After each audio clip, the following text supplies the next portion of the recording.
Alrighty, guys, we're back. Episode number 12 of the Canadian Bowler Podcast. Daryl, how's it going? It's going pretty good, Luke. How you doing, buddy? Oh, not so bad, not so bad. Just hanging out. Happy to be back. Me too, man. We are sorry for the changing around in times, changing around in days, all that weird stuff, but life gets a little tricky, eh? Yeah, I had to go to Dad's last weekend. I haven't seen him in a while, so I figured I'd go out and see him since Father's Day rolled by and his birthday rolled by. That's really nice. And then we've been really busy at work, so I've had to work Saturdays. So we had to move it to a little bit of a later time to make sure that I could be here. So thanks to Daryl for being so nice to me.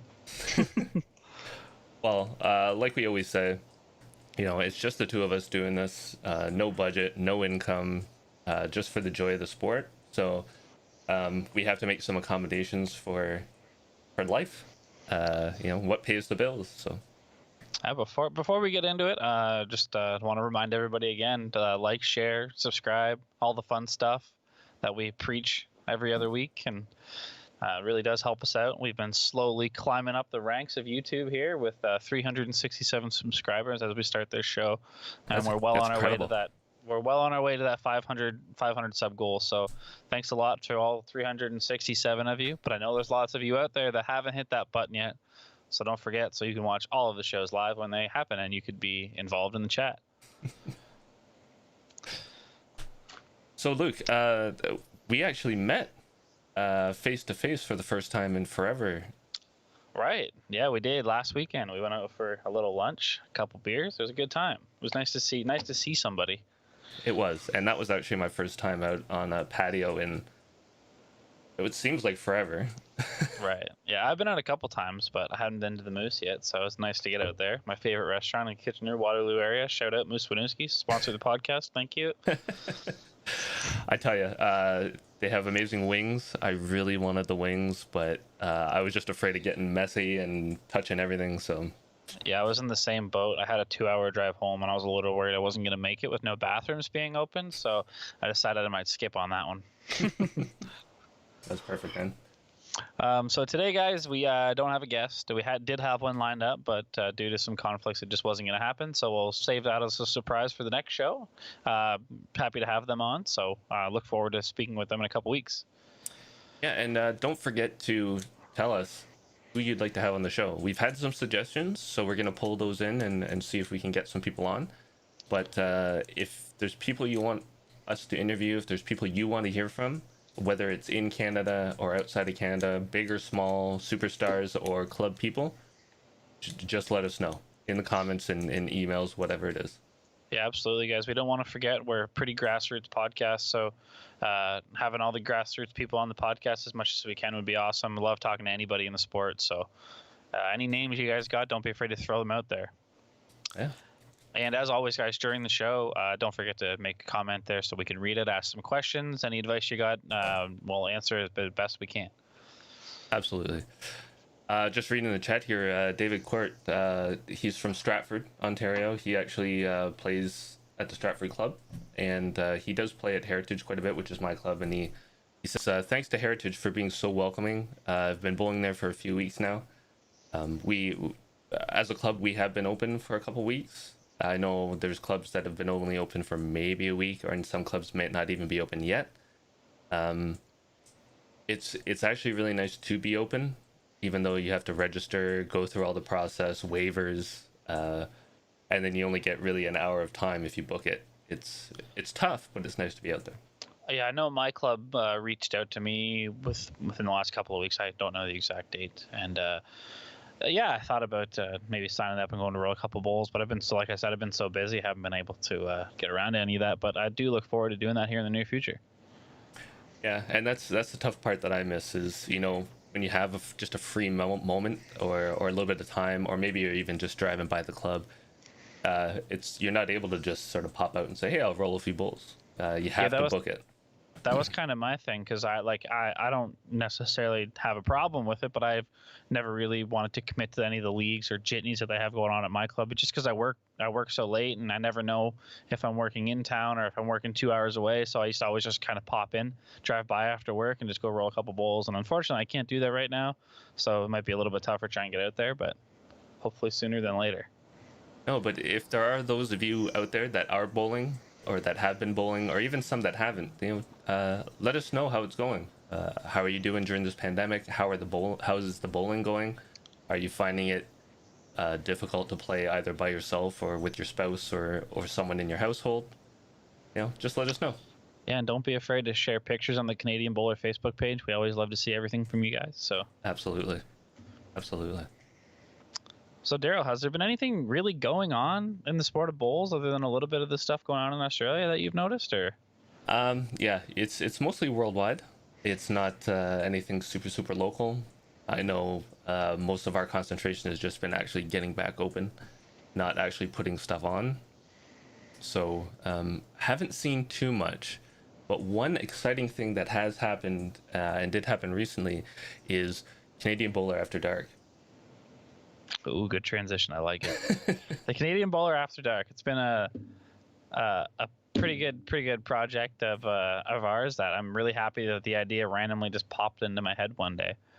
And yeah, it was really awesome. The first one. I guess the second episode of the After Dark, it will be coming to you guys live. I believe, right, Daryl? Live? Yep. On Facebook. So not YouTube, it'll be on our Facebook page. We want to try that out and see how that goes on Saturday, July the 18th. So 1 week from today. I don't know if we have a time lined up yet, but we do have guests lined up. I don't know if we want to share them now or keep it a secret, Daryl. What do you think? Oh, why don't we throw out a few teasers and let people know?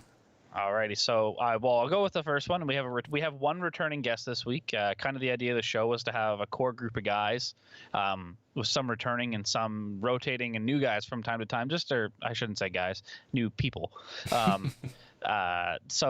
Michael Patulli will be joining us. I'm happy to say he'll be joining us back on the show, and we have what some might call the rock lobster from Nova Scotia. Do with that as you will. We have somebody from BC and another Ontario gentleman. So there you go. You have a couple teasers there. I'm not going to give all the names because that'd be no fun, right, Daryl? That's right. You're going to have to tune in to see, but they are excellent bowlers. They're knowledgeable. They love talking about the sport. And a few of them hold some interesting positions that you might want to chat about or know about. Learn some things about, yeah. Yeah.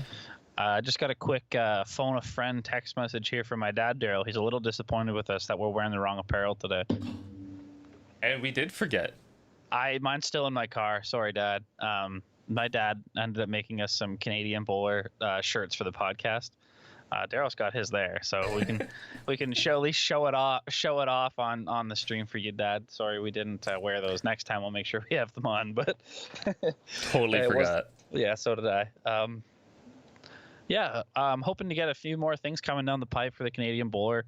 I would like to make some real life content out on the green. I know it's tough right now, but hopefully we can get that coming soon for all the viewers. Yeah, and I've been really excited to actually put some videos together for you guys outside of this live content. It's fun doing the live show. It's fun having guests and talking about news and all that stuff. But Luke and I want to actually put some content out there that you can take whenever you want. Have some fun, be informative, and have it outside of this, and just give it to you in either an informative content or a fun content kind of style, and see what we can add to this journey, I guess. Yeah, it's just a big passion project. That seems like more ideas pop out of the blue. Me and Daryl have what we like to call a creative meeting every couple of weeks and see what we got going on up there in the old brain. So hopefully we got some more exciting stuff coming for you guys soon. Dave just popped into the chat there and he said the bookings work great for me and it's been worth the drive to have a guaranteed time. So that's good. I know, Dave, it is quite a drive from Stratford to Kitchener. I'm glad you actually make it. Glad you're actually able to get out there and bowl, so that's a positive. How long of a drive would that be, Daryl? Could be about an hour, depending on traffic. You're dedicated, Dave. I like it. Depends. I guess it depends on where he lives as well. I'm not 100% sure where Dave lives. One thing I wanted to talk about is 35 minutes, he says. Well, it might be 35 minutes, so maybe it's less. Thinking wrong. I wanted to kind of talk about kind of the state of bowls in Canada, and and get your opinion on this. I've been kind of thinking about it over some time while we've been kind of stuck in our offices and things are slowly opening. But is there something that you think we can do as a Bulls community in Canada that like would just really spark people to get out there and play or take interest or go above and beyond? You mean like in the current state, the current climate, or do you mean down the road? Down the road, I think right now it's really tough. We're doing what we can, but down the road when things loosen up. Um, that's a really tough one, Daryl. I'm honestly not sure. I think competition would be great for everybody, because that's, for me personally, that's what makes the sport so great, is the competition aspect. Whether we could do like small tournaments or have some sort of weird format where you could get people out there. I mean, obviously we have to abide to some rules, so I'm not really sure how that would work. But yeah, I don't really know. What about you, Daryl? I'm gonna toss this out to chat and to anybody that watches the video. Hopefully you make it to this part, but what do you guys think we should be doing when we actually get out of this? Is there possibly a tournament style that you'd like to see, which would bring a lot of people together? Does money matter? Like, would a giant festival tournament with lots of money or big prizes spark your interests, or just something that's a major competition, not necessarily nationals or whatever, but a big money tournament that might spark interest in Canada? Is that something that you guys would like to see? Another quick question with that. If we were to have, I'll ask you this one in the chat, Daryl. If there was to be some sort of new format of a tournament, where would you like it? Where would you like to see it? Where would you think would be a good spot for it? That's a good point. Is there Like, I know Kitchener always steps up and hosts a lot of good tournaments, but would it be nice to go somewhere else? I know they got great greens and they got the bar and they have a really good infrastructure going there with great club members, but would it be nice to go somewhere else? Do you think you'd get more members if we were maybe more centralized in the province? Say we're doing it in Ontario, I'm assuming. So yeah, for us personally, let us know if you have opinions, if you think that there's something that we can do. Not necessarily I'm saying Luke and I, but we as a Bulls community can do to really spark some interest or do something innovative and fun and eye-catching. Let us know in the chat, in the comments, whatever it is. Dave in the chat, he says, promote the OPL more, maybe get fans to watch. WOBA was my favorite tournament last year. Fun things like Lawn Summer Nights and Rock and Bowl. Yeah, I've never personally competed in the OPL. I have been asked a few times to go out and compete for, I think it's Port Credit, but I haven't been able to. I think the OPL is awesome. I really do like the whole format and what you guys got going on, but it sucks that it's all on I guess the west side of Toronto, as opposed to like me in the east. We got nothing going on over here. It would be cool. I don't know if it's ever going to happen, but I think it would be cool if there was like a west and an east, and then maybe there was like a weekend at the end where it was like a final or something. I think that'd be kind of cool. And like maybe like you invite all the teams. Say there's like, I don't know, how many teams are in the OPL, Daryl? Wow, I should know this because I'm part of it. I'm gonna say there's 8 to 10. Yeah, so it'd be cool if it was like 10 aside, and then you bring 10 people in, or 10 teams in, and for like a weekend, and then there was almost like a 10-flight playoff. I think that'd be kind of cool. Yeah, they do something similar to that right now, but you are right. It's Western focused. Yeah, like I've been asked to go out a couple times, and it was like Eric Gallipo had reached out to me. He's like, "Oh, do you want to play for us tonight?" And I'd be like, "Oh, or the next week." And he'd be like, "Oh, where are you playing?" He'd be like, "Niagara Falls." And I'm like, "Nah, man, I'm not driving 8 hours after work to go play a game of Bulls." So, no, and that's fair. That's totally fair. But I think Dave and you are right. OPL was great. That format works really, really well in Ontario. I would love to see something like that expand into other provinces. We should be. Are we back? I think we're back. I think we're back. Sorry, guys. If we are back, I apologize. A little bit of a tech issue there. Wow. Yeah, I think our streaming program actually crashed there, which is a new one for us. Nothing new every week. Yeah. Sometimes it's muted mics. Sometimes it's tech issues. Today it's tech issues. My apologies. But we are back. We're on. What were you talking about? OPL. It would be really, really nice to see something in other provinces that kind of goes along with it. It's in the line of Aussie Premier League, that kind of thing, where obviously we don't have, umpteen amount of clubs with 6 layers of players in every discipline possible to play. But if a club can actually put together a couple teams and do that kind of format, it's excellent, and it's excellent competition, and it really can inspire club spirit, especially if you're fighting for your club and want to win the final. It's great. Yeah, absolutely. I know we've talked about tournaments that we've missed this year, Daryl. Outside of the big ones, is there anything that you would have liked to play in this year that you didn't get to play in? And I mean, and the big ones, I mean, like provincials, nationals. Let's just throw WOBA in there because I know we say that every week. Yeah. There's one that it's just a club tournament kind of thing. I miss it a lot of times, but just our President's Trophy. I like it just because it's our club, and I get to meet people that I might not meet. People that bowl in the afternoon because I can't, because I work. Club members that are brand new that I might not see when I'm just out there practicing or training or doing something like that. It's a fantastic way just to meet my club members, and I'm a strong believer that I want to know more about my club and the people that are in it, so that if I'm doing something for the club or for the area, which I like to do, I get to know them, and I can actually cater to what they want. Yeah, fair enough. For me, I'm going to take a little bit of a different route. I had the opportunity. I got asked by Jurgen last year to play in the Milton Skins, so I kind of missed that one. That one was really fun, more of a crash and bash style tournament. So it was a little something like completely different from anything I'd ever played, and I think it would have been cool to get back in that one. Whether if I got asked again or had to build my own team, I think it would have been fun. That one's actually fantastic. I've missed it the last bunch of years because I take time off for WOBA, which is just before it, and then it ends up on that weekend right after, and it's kind of tough to say, hey, I'm bowling every weekend and I'm just going to keep adding on tournaments, even though it's a fantastic event. And I mean, if you're a gambling man like me and like to win money, it's definitely a good one to try and win. So It is. One thing I wanted to say about that was,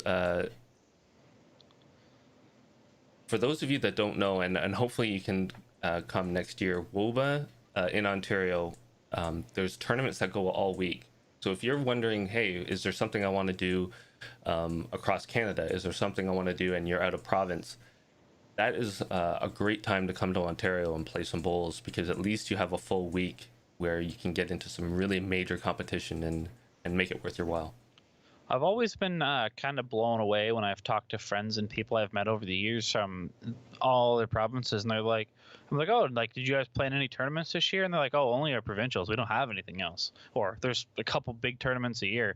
And I've always just been so blown away, because you could go grab the OLBA annual and you could find a tournament. If you had time, you could bowl almost every single day for 4 months.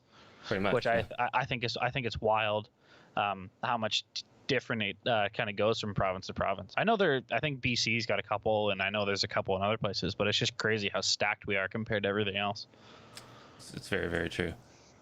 Cameron saying WOBA is the best tournament in Canada. He's like, he's been there twice, great times.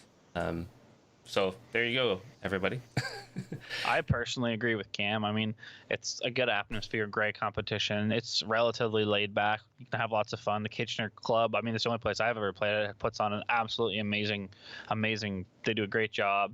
I love going there. Ryan and Brian Fowler and all the WOBA committee guys always seem to do a great job with all the extra prizes and fun things they got going on. So if you've never been, guys, I would strongly recommend trying to sign off for that for next year. I think it'll be the 125th, I guess not annual anymore, but the 125th anniversary. It will be, yep. So I think they're doing some special things for that one. So that'd be a good one to show up for. Also, for tournaments in other places, I hear about some great stuff out in BC. If there's anybody from BC that watches this in the comments, or after the show, put it in the comments and all that kind of stuff. We'd love to hear what out in BC, even Alberta, Saskatchewan, any province really, some of the great tournaments that you have out there. So if someone is traveling, hopefully in the near future, we'll see. What is it out there that they can go and see, they can go and play in? If they plan it right, maybe they can enter some bigger tournaments in your province as well. Yeah, absolutely. I would love to go and play tournaments other places. I've never been lucky enough to do that, but I think that would be fun. Absolutely, that would be fun. I just happened to see my Facebook memories today, and it was a picture of me and the boys when some of us got our first. I'm going to say real international win when we were down in Wales a couple years ago, and it's Nice. crazy to think that it's been that long since I played for Canada and played internationally somewhere. Time flies, Great. man. Oh, it's crazy. I like to go on Facebook once a day and see what stupid stuff I posted 10 years ago and some of the cool things I've done in the more recent years. So it's always kind of fun to have a peek at that. That's right.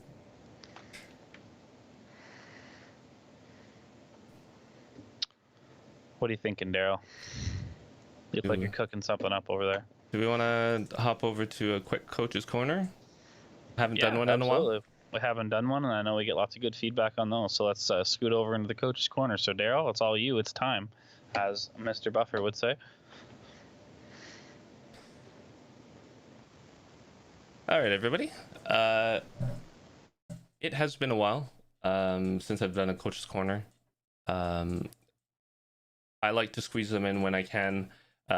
It's very, very difficult to compress one topic into, say, 10 minutes, 15 minutes. But the idea is, if I can give you some information, hopefully you can go out and get some more information, or you can post in the comments, subscribe, see all the stuff that we're doing, and offer me some advice on what you'd like to see more of, what you'd like me to expand on in future content, or even in a video that doesn't go live when we do, something that I can just post up on the YouTube channel and you can take in whenever you want.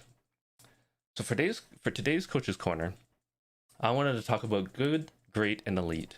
So what makes some players good, what makes other players great, and what makes those very top % people elite? So what separates players? Natural talent. Natural talent should be a given. Some players are just born with it. You get them onto a green and they just start bowling. They do great stuff. They pick up on bias quickly. They pick up on weight quickly. They pick up on everything that you're spitting out to them just naturally. There's a lot of players that just have that natural talent, and natural talent will give you a huge step up on everybody else. But like I have on the slide here, it's an accelerant, right? So instead of a normal player going step by step by step, the natural talent kind of starts, gets that jump ahead, but you still need to work at it to get better and better and better. Work ethic.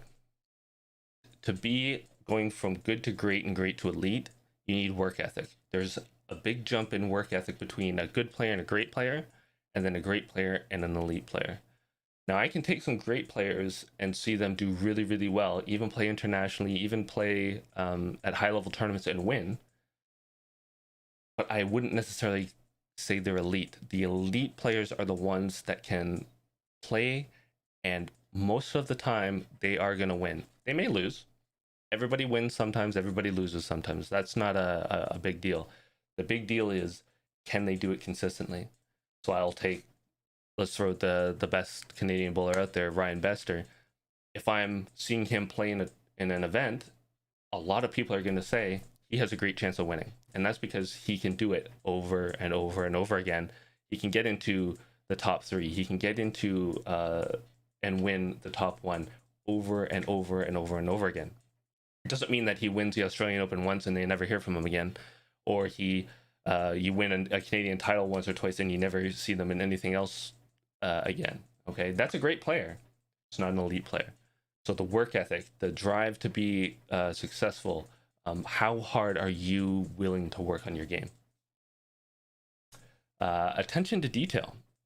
Do you pick up on all the stuff that's going on out there? Are you able to see here's the percentage play when this might be the easier play. So can I see the differences in all the angles of the bowls? Do I know what shot I should be playing versus which one is the easiest one to play?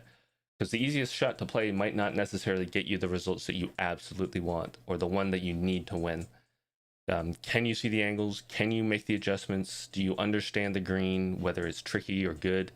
Can you understand the changes in the dynamic of the environment that you're playing in? Can you adjust? Can you adapt? All that kind of stuff. Do you work on the macro? I'm going to work on my delivery today. Or are you going to work on balance and step and release and make sure that all those things are working in tune with each other to make a really, really solid game, right? And can you see the game from just that higher level than everybody else and understand that you're playing at another level? They're playing checkers, you're playing chess, right? Mental sharpness, okay? Can you process the information quickly? You don't necessarily have a lot of time to make your decisions, and sometimes you can overthink. Can you process everything up here and make those adjustments and understand what needs to be done without having to sit there and stare at the head for an hour, talk about stuff, go down to the end and then walk back up, go down to the end and talk to your vice again and say, hey, whoa, who was shot again? Or, what was back there? You should know everything and be able to process it very, very quickly. Resilience. Can you bounce back? You make a crappy shot and give up 4. Can you bounce back? Do you just ride high and ride low? Or can you maintain that balance right in between where you're not overexcited and getting too far ahead of yourself and you're not really low and getting in the dumps and never being able to recover, right? And if you do happen to hit that dip, can you get yourself back out? And communication. Some people struggle a lot with this. Can you communicate effectively with the players and the coaches and the officials and everybody that's around? Can you make your points? Can you get your thoughts and your game plan across to people so that they understand? Can you communicate? Are you able to say stuff so that other people can process it? Do you understand how to communicate with other people? Is there someone that if you tell them, well, that was a terrible shot, and they just go right into the dumps and never play another good bowl, was that an effective way of communicating with them? Do you understand how to do it with your players, whether you're a lead or a vice or a skip, or even someone just outside the game helping them? Can you communicate? And what separates coaches? So I talked a little bit about the player side, which is important, but the coaching side is important as well. And in Coach's Corner, I like to deal with both. So what makes a good coach a great coach and an elite coach? Again, it comes down to communication. Do you understand how to talk to your players? Do you understand how to talk to the parents, the other coaches, the officials that are there just in case there is a dispute?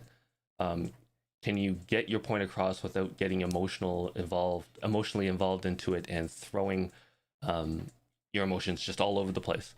Can you ride that medium and just maintain that cool, calm, collected composure for your players so that they know you are strong, you're there for them, and you're going to help them? Can you get your information across? If there's something wrong with their game plan, can you help them adjust? Communication is huge. Every player that I communicate with needs something different. If I'm talking to, let's just say, a Jackie Foster in Nova Scotia versus a Cam in Nova Scotia, they're the same province, they play with each other, but they both need very, very different things. And it can be quite difficult to differentiate between the two. Work ethic. Again, are you willing to work just as hard as the players to put together a program, give the information, be out there with them when they need you? If they call on you and say, coach, I'm just having some problems with this, are you there to help them? Or are you going to say, not a good time, sorry, and put them off for a while just because you don't feel like it? The work ethic is very, very big for both players and coaches. Attention to detail. You'll notice how a lot of these things sway back and forth. You need to have attention to detail. You need to be on the sidelines paying attention to that game if they're playing, or you need to be at that training session paying attention to what they're doing and how they're doing it. Making notes if you need to. If you can't remember everything that they're doing or can't remember the scores, make notes in a notebook. Make sure you're there for them. If they don't understand what's going wrong, you can tell them, hey, forehand side is working beautifully. The backhand side, you're playing poorly. Stick to the forehand as much as possible. Play short, play long. This is where the wind's coming from. This is where the opposition's playing from. If you can manage all those things together as a coach, it's amazing what you can do for your players. Empathy. Gotta have empathy. I've had a lot of talks where players have cried. I've had a lot of talks where players have been emotional, devastated by their losses, elated by their wins. Whether it's good emotions, bad emotions, something in between, can you deal with that stuff?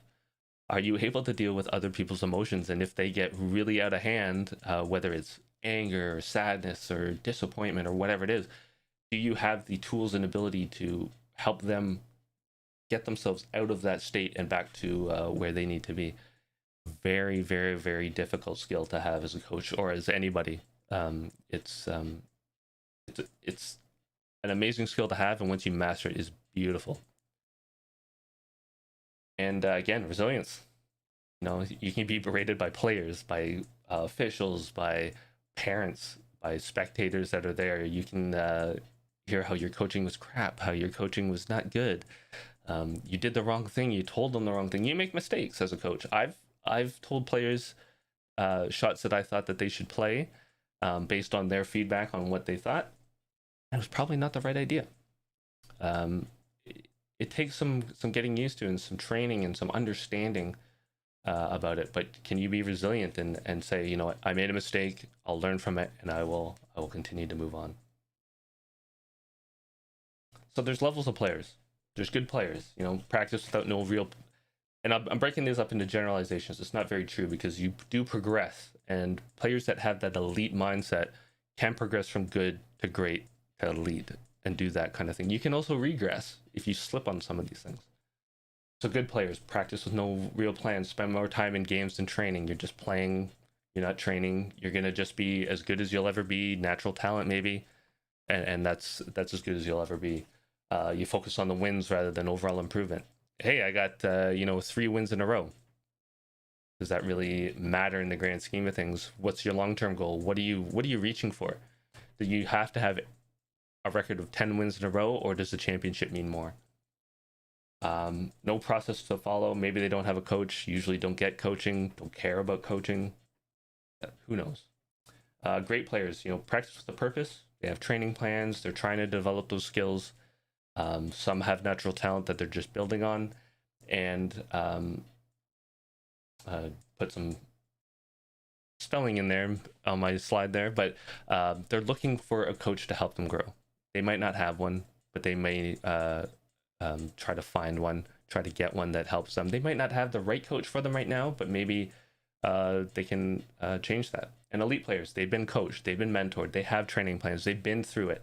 They understand what they need to be better, and they're probably still getting coaching to get from that 90th percent to that 95% difference. Develop a higher understanding and instincts. Okay, they've been training, they've been practicing for these moments, and they understand exactly what they need to do. Determination, work ethic, drive to succeed. They just have that in them that they're not going to stop until they get their goal.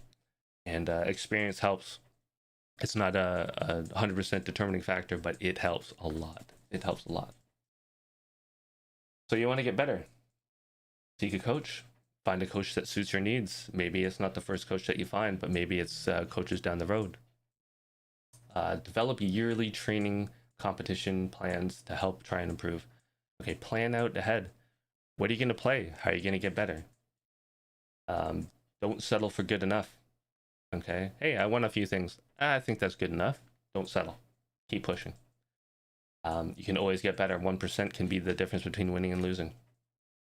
Metrics. While I don't push people to check off every single bowl that they have, I do push people to keep an idea of, keep a scoreboard of what they're doing.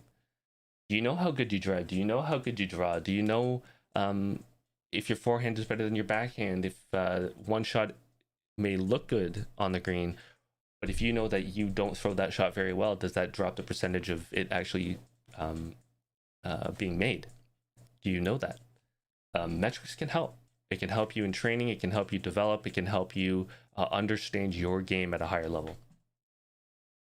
Develop your communication. Like I said before, communication for coach, for players, for everybody is huge. It's something to develop.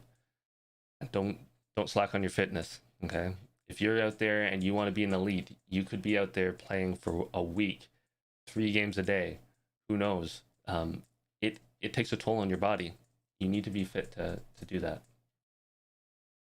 So find what drives you and push yourself higher. Don't stop. Keep going. All right. And that's it. Luke? Daryl. Yeah. That was a good one. I actually enjoyed that one. Well, thanks. Good question from the chat while you were going on. I switched shirts. Here you go, Dad. Hey, look at that. You can't see it. I'm not tall enough, but Dave Court in the chat. He wants to know, how do you find a good coach, Daryl? How do you pick one? That can be very hard. Sometimes it's asking around people in your area or other clubs saying, I'm looking for a coach to do what is it? Like, I want to play in provincials. I want to play and get to a nationals, or I want to win a national. Are there any coaches that can help a novice bowler? Are there any coaches that are really good at provincial coaching or have done provincial coaching? Sometimes it's just asking around and finding out. The other option is for Ontario, there is a coaching director on OLBA. For other provinces, there are head coaches, like Alberta's Derek Dillon, who we've had on the show before.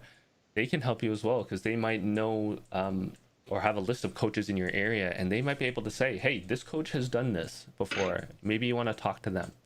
It's very, very tricky at times, because it's not only finding the coach that has the skills to do what you want, but it's also finding a coach that fits your personality, training schedules, availability. A lot of things can come into play. Awesome. And Cam, you are absolutely the easiest to coach, right? I ask you to touch your toes, and you do it. It's great. Classic Cam. What a guy. Well, Daryl, I don't know if I know this has been a short one, but I don't know if I have anything else. I don't think so. What I want to do is just really ask people, share this content around. We have, what do we say? This is 12? This is 12. Yeah, this is episode 12. We have After Dark coming up. We're going to have more content. We have videos on our site, our YouTube site as well. Please try to share this around. Share it with the people in your club. Share it with the people in your province. The more sharing we get, the better it is. We don't have a marketing budget. We don't have anything behind us except for you guys who support us and help us out. So any help you can give is great. And just adding on to that, you don't necessarily only have to share with people in the sport of bowls. Reaching out past that would be great. Trying to get more people into the sport, interested in the show. Maybe we can help get them interested in the sport. You never know.